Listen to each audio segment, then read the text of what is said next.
तो ये हम लोग का लाइट का लेक्चर चल रहा है।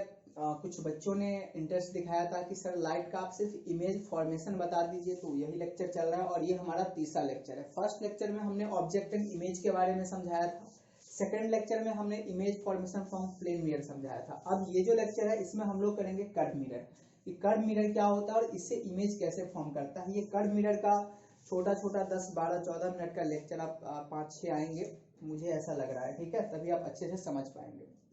आप लोग रिस्पांस थोड़ा दिखाते रहिए ताकि मुझे भी इंटरेस्ट जागे कि बच्चे पढ़ रहे हैं। जैसे आप क्लासरूम में होते हैं तो वहां पर आप इंटरेस्ट दिखाते हैं, ठीक है, वहां पर सामने इंटरेस्ट दिखाते हैं, यहाँ भी आप इंटरेस्ट दिखाते रहिए कि समझ में आ रहा है, कहीं डॉट होती है, ठीक है, जो भी क्वेश्चंस पूछते हैं उसका जवाब दिया कीजिए ताकि मुझे भी लगे कि हाँ आगे जो है और अधिक इंटरेस्ट से पढ़ाना चाहिए। और अगर आप 10th का अगर आप ये चाहेंगे कि हम शुरू से पढ़ाए, पूरा का पूरा सिलेबस कवर करवाए, तो भी करवाएंगे, हम जरूर करवाएंगे। चलिए देखते हैं कर्व मिरर क्या होता है। एक कर्व मिरर क्या होता है कि सिंपली एक वैसा मिरर जिसका सरफेस कर्व हो। अगर प्लेन मिरर है तो इसका सरफेस क्या होता है, प्लेन होता है, लेकिन वैसा सरफेस, वैसा मिरर जिसका सरफेस क्या हो, रिफ्लेक्टिंग सरफेस कर्व हो। जैसे ये देखिए ये है, और इधर से क्या है आपका रिफ्लेक्टिंग सरफेस है, इधर से आपका सिल्वरिंग क्या हुआ है, पेंटेड है, तो ये क्या है, कर्व है, ये एक तरह का कर्व मिरर है, ठीक है। तो कर्व मिरर क्या होता है, a mirror whose reflecting surface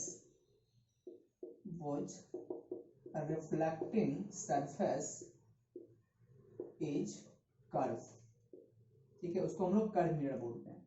तो यही क्या है आपका कर्व मिरर, किसी भी प्रकार का हो सकता है, ऐसा भी हो सकता है, ये भी कर्व मिरर है, ये ऐसे भी हो सकता है, ये भी एक कर्व मिरर है, जहां भी है ये क्या है, कर्व मिरर है, ये सारे के सारे कर्व मिरर है। उसी कर्व मिरर में एक मिरर होता है आपका जिसका नाम है स्फेरिकल मिरर, ठीक है, इसका नाम क्या है, स्फेरिकल मिरर। अब स्फेरिकल मिरर क्या होता है कि अगर मान लीजिए कि ये कोई स्फीयर है, ये क्या है, गोला है, स्फीयर है, और इसके इस पोर्शन को हम लोग कट कर देते हैं। स्फेरिकल मिरर क्या होता है, ये स्फीयर है, इसका कहीं ना कहीं सेंटर होगा, इसी में से एक छोटे से पार्ट को कट कर देते हैं। आपके पास बॉल होगा, गेंद होगा, उसमें से क्या करते हैं, छोटे से पार्ट को कट कर देते हैं। कट करने के बाद कैसा आएगा, ये वाला पोर्शन बचेगा, ठीक है, ये वाला पोर्शन हमारे पास आया। तो इसको हम क्या करते हैं, मिरर बना देते हैं। तो मिरर कैसे बनाते हैं, एक साइड से पेंटिंग कर देते हैं। तो यहाँ पे पेंटिंग कर दिया इस साइड से, किसी का मन होगा कि हम इस साइड से नहीं, इस साइड से हम लोग पेंटिंग कर दें, ये ऐसे, तब रिफ्लेक्टिंग सरफेस कौन सा हो जाएगा, इधर हो जाएगा। मतलब ये वाला पोर्शन इसके लिए क्या हो गया, बैक साइड हो गया, और इसके लिए ये वाला बैक साइड हो गया। तो ये दोनों तरीका से पेंटिंग कर सकते हैं। ऐसा क्या है कि सिर्फ इस साइड से होगा। तो अगर हम किसी स्फेरिकल मिरर में से किसी पोर्शन को कट करके सिल्वरिंग कर देते हैं, तब जो मिरर बनता है उसका नाम है स्फेरिकल मिरर। मतलब एक वैसा मिरर जिसका जो रिफ्लेक्टिंग सरफेस है वो स्फेरिकल हो, that is known as spherical mirror. अब यहाँ पर देखिए, ये दोनों में तो फर्क है, कट करके दोनों स्फेरिकल है, लेकिन दोनों में फर्क है। एक में क्या है, इसका इनर साइड रिफ्लेक्टिंग है, और एक में क्या है, आउटर साइड रिफ्लेक्टिंग है। तो अगर इस तरह का इनर साइड रिफ्लेक्टिंग हो, या फिर हम ये बोल सकते हैं कि आउटर साइड पेंटिंग हो, इसको हम लोग बोलते हैं कनकेव मिरर। इसका क्या नाम है, कनकेव मिरर। इसको हम लोग बोलते हैं कनकेव मिरर, और इसको बोलते हैं कन्वेक्स मिरर। यानी कि जो स्फेरिकल मिरर होता है वो दो तरह का होता है, एक होता है कनकेव मिरर और दूसरा होता है कॉन्वेक्स मिरर, ठीक है। तो ये हम लोग बेसिकली स्फेरिकल मिरर ही पढ़ना है, तो ये समझ में आ गया आप लोगों को, नोट कीजिए, आगे हम लोग बढ़ते हैं। इसके बाद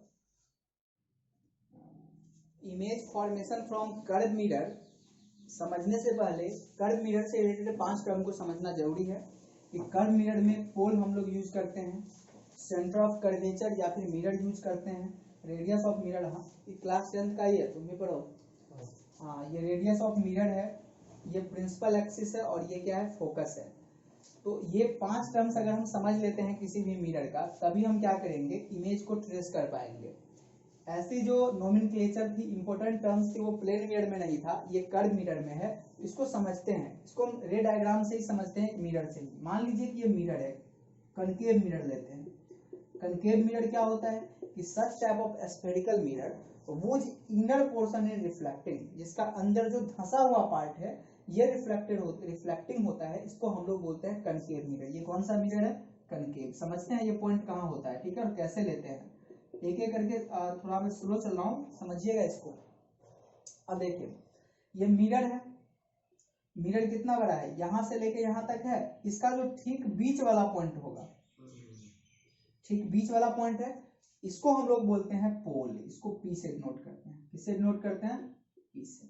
कोई भी मिरर है, ये कनकेव मिरर है, कोई भी कर्व मिरर है, उसका जो सबसे मिडिल वाला पोर्शन होता है उसको हम लोग क्या बोलते हैं, पोल बोलते हैं। तो ये आ गया पोल आपका। अब चलिए एक मिरर और हम लोग लेते हैं, इसका नाम क्या है, कौन सा मिरर है ये यहाँ पे ये वाला, ठीक है, और इसको अंदर से पेंटिंग किया है, तो ये कौन सा हो गया, कॉन्वेक्स हो गया। ये आ गया आपका कॉन्वेक्स मिरर। तो कॉन्वेक्स मिरर का पोल कहाँ होगा, ये है दोनों, इसके ठीक बीच वाले पॉइंट, ये इसको हम लोग क्या बोलेंगे, पोल बोलेंगे। तो पोल क्या है, समझ में आ गया चीजें। अब देखिए ये पोल हो गया। नेक्स्ट क्या है, radius of mirror. Radius of mirror, अब देखिए ये क्या है, ये कैसे हम लोग बनाए हैं, तो एक स्फीयर में से कट किए थे। ये क्या थे कि एक बड़ा सा स्फीयर था, इसमें से इसको इतना वाला पोर्शन को हम लोग कट करके निकाल लिए, और निकालने के बाद इसको पेंटिंग कर दिए इस साइड से। तो इस मिरर जो निकाले हैं स्फीयर से, उसका कहीं ना कहीं सेंटर होगा कि नहीं, तो जो सेंटर इस ओरिजिनल स्फीयर का है, वही सेंटर इस मिरर का भी सेंटर होता है। तो इसका लगभग कहाँ पे हो जाएगा, अंदाज से मान लीजिए कि इसको मान लीजिए कि हम इसमें से ऐसे करके कट किए होंगे, तो अंदाज से मान लीजिए कि यहाँ पर, इसी को हम लोग क्या बोलते हैं, center. This is known as center of mirror. इसको सेंटर ऑफ मिरर या फिर कर्वेचर के नाम से जानते हैं, और इसको हम लोग सी से नोट करते हैं। किससे करते हैं, सी से। ये दो चीज समझ में आ गई, पोल और सेंटर।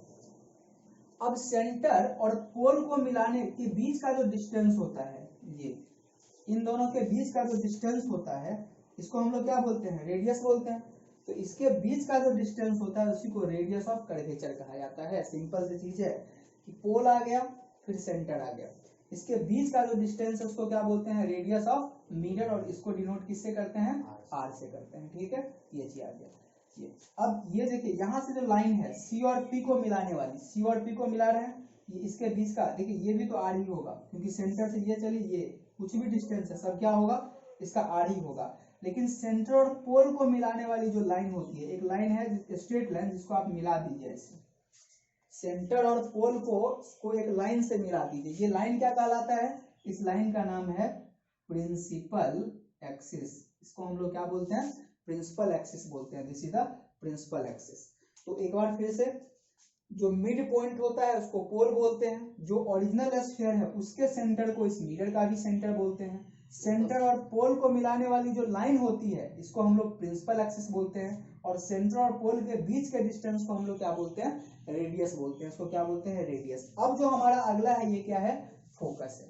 ठीक है, फोकस को हम लोग, इसको पहले नोट कीजिए, और फोकस को हम लोग इसके बाद समझेंगे। ठीक है, एक चीज यहाँ पर ध्यान कर लीजिए कि सी और पी का जो सबसे मिडिल वाला पॉइंट होगा, सबसे बीच का, ये और ये के सबसे बीच वाला जो पॉइंट होगा उसको हम लोग फोकस बोलेंगे। उसको क्या बोलेंगे, फोकस बोलेंगे। ठीक है, क्यों बोलते हैं इसको फोकस, कहाँ से आया, ये इसके बाद समझेंगे।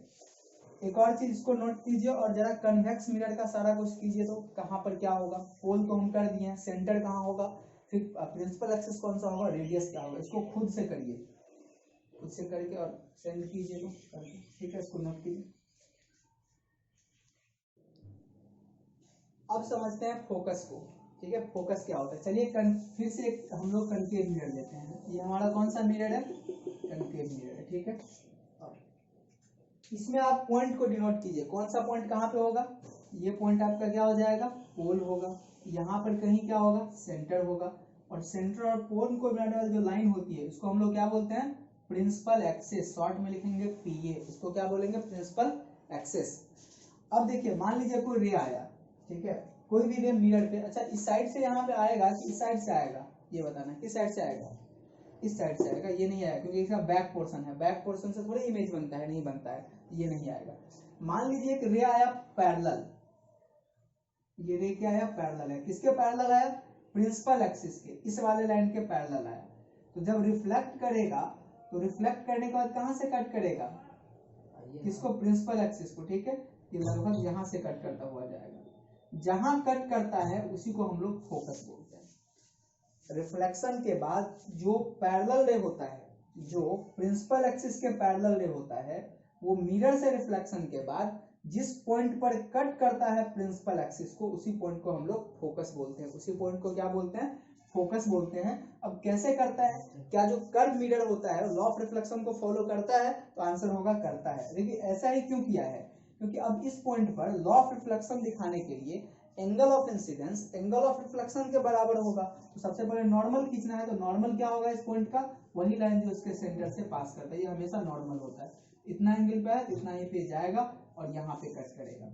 एक बार फिर से कंक्लूजन क्या है, प्रिंसिपल एक्सिस के पैरेलल रे, पैरेलल इंसिडेंट रे मिरर पर फॉल करने के बाद प्रिंसिपल एक्सिस के किसी एक पॉइंट से कट करता हुआ जाता है यहाँ से। इसी पॉइंट को हम लोग फोकस बोलते हैं, और ये जो फोकस होता है वो सीपी का आधा होता है, सीपी का आधा पे होता है, मतलब इन दोनों के ठीक बीच में होता है। ठीक है, तो ये जो डिस्टेंस है इसके बीच का, इसको हम लोग क्या बोलेंगे, आर बोलेंगे। और पी और एफ के बीच का जो डिस्टेंस होता है उसको हम लोग एफ बोलते हैं, स्मॉल एफ।